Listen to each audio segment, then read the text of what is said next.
The Supreme Court has just started to hear those oral arguments, so stand by. Thank you. Let's listen in. Here it is.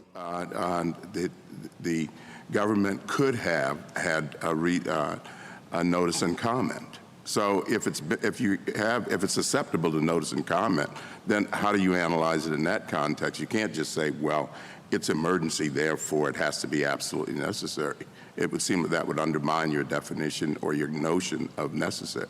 Well, I think Judge Larson, before the Sixth Circuit, was absolutely correct in saying that just because something's temporary doesn't mean that there could somehow be more power. And what this court has said is this emergency power is narrowly circumscribed. And regardless of wherever the line would be drawn, I think this ETS is far past it. And I think the federal government has some serious line drawing problems of its own. I believe OSHA, and under the theory that's been advanced, could have shut down and had a national work lockdown at the beginning of the pandemic. I would submit that this court in Industrial Union, saying that OSHA had no clear mandate in the act to have that wide of power over the American industry, is also a factor that would go into this court construing what necessary means. So the fact that it is that it's emergency sort of ups the ante, that necessary has to be more restrictive. Yes, because of plain text, the comparison within the OSHA Act, also statutory context, major guess, questions. Mr. Keller, I don't understand the point. Whatever necessary means, whether it's a necessary and proper or whether it's something more than that, why isn't this necessary to abate a grave risk? This is a pandemic in which nearly 1 million people have died. It is by far the greatest public health danger that this country has faced in the last century. More and more people are dying every day. More and more people are getting sick every day. I don't mean to be dramatic here. I'm just sort of stating facts. And this is the policy that is most geared to stopping all this. There's nothing else that will perform that function better than incentivizing people strongly to vaccinate themselves. So, whatever necessary means, whatever grave means, why isn't this necessary and grave? Because, Justice Kagan, the standard for what would be necessary for this extraordinary use of emergency power is not what is the best way of accomplishing It's an extraordinary use of emergency power occurring in an extraordinary circumstance. A circumstance that this country has never faced before. What OSHA needed to do here, though, and we do not contest that COVID is a grave danger, but when a power for it to be necessary, for instance, the Third Circuit said in wielding what is supposed to be a delicately exercised extraordinary power, the agency has to consider and explain alternatives. The agency here complained that its non-mandatory guidance wasn't being followed. And then instead of saying that maybe some of those guidances could have been made mandatory, it jumped immediately to a vaccine or testing mandate.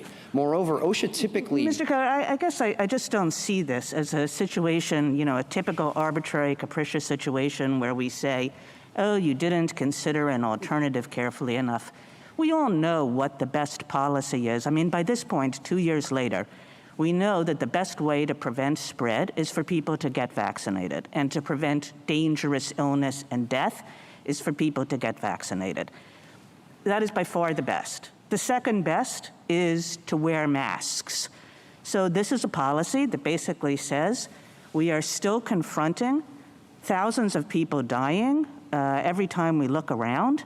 And so we're going to put into place the policy that we know works best, which is to strongly incentivize vaccination and to insist that unvaccinated people will wear masks and test.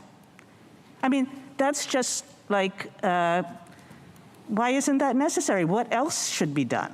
It's obviously the policy that's geared to preventing most sickness and death, and the agency has done everything but stand on its head to show quite clearly that no other policy will prevent sickness and death to anywhere like the degree this one will. Justice Kagan, first of all, states could have policies like this. Private businesses could have policies like this. And even OSHA in its June healthcare COVID ETS, and that was only for healthcare workers, did not mandate vaccines. Instead, what it did there, similarly to how OSHA proceeds in many contexts, is it says, employers, give us a plan, and then if there are heightened needs in particular workplaces, then additional measures can be put into place. But this is covering economy-wide, all industries, Well, 84 million That's one of Americans. that's one of your main objections, that this is not a workplace issue.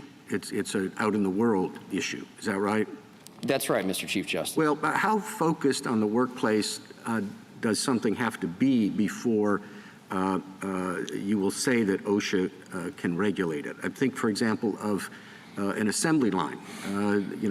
Workers sitting next to each other for a significant length of time, working together in close contact, that presents a different kind of risk than is typical in the outside world. So could OSHA say that for businesses with assembly lines, the workers must be vaccinated?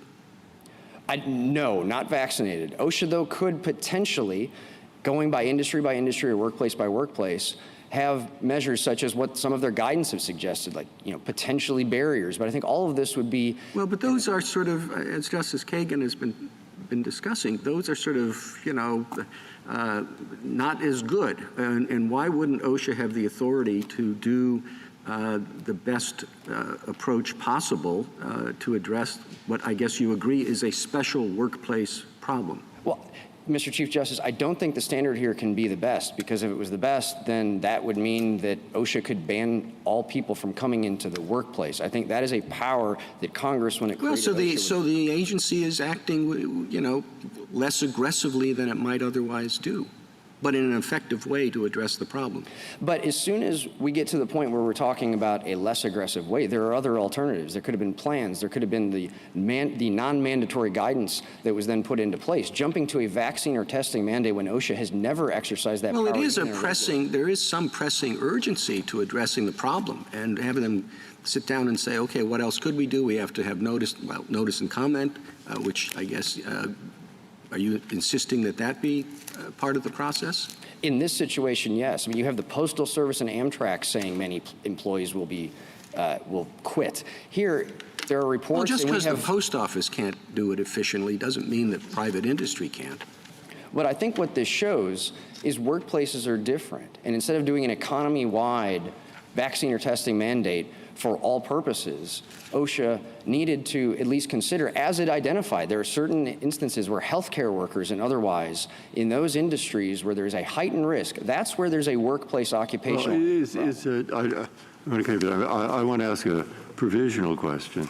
Are you still really asking this court now, today? I mean, I assume your arguments you have good arguments in your brief, and so does the government. So I'll assume for the sake of argument that they're both fairly good arguments, okay? Thank you. Right. Now, that's an assumption. Right. But make that assumption with me. Are you still asking us to issue a stay and stop this from taking effect? Like issue a stay today or tomorrow or Sunday or Monday or Tuesday? I mean, the reason I ask that is there are several elements. We have some discretion there. And it was brought up. I mean, there are 750,000 new cases yesterday. New cases, nearly 750,000, 700 and some odd thousand, okay? That's 10 times as many as when OSHA put this rule in. The hospitals are yesterday, full, almost to the point of the maximum they've ever been in this disease, okay? And you heard references, studies.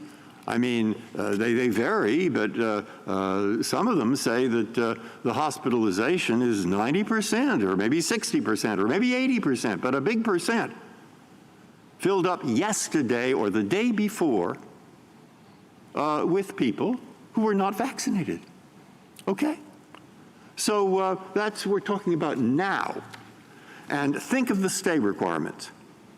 It's both the balance of harms, it's also public interest. Can you ask us, or is that what you're doing now, to say it's in the public interest in this situation to stop this vaccination rule with nearly 1 million people? Let me not exaggerate, nearly 750,000 people new cases every day? I mean, to me, I would find that unbelievable. Justice Breyer, we are asking for a stay before enforcement takes effect Monday. And the reason for that is this is an unprecedented agency action. Yeah, I know you have all good arguments that it isn't good. They have arguments that it is good.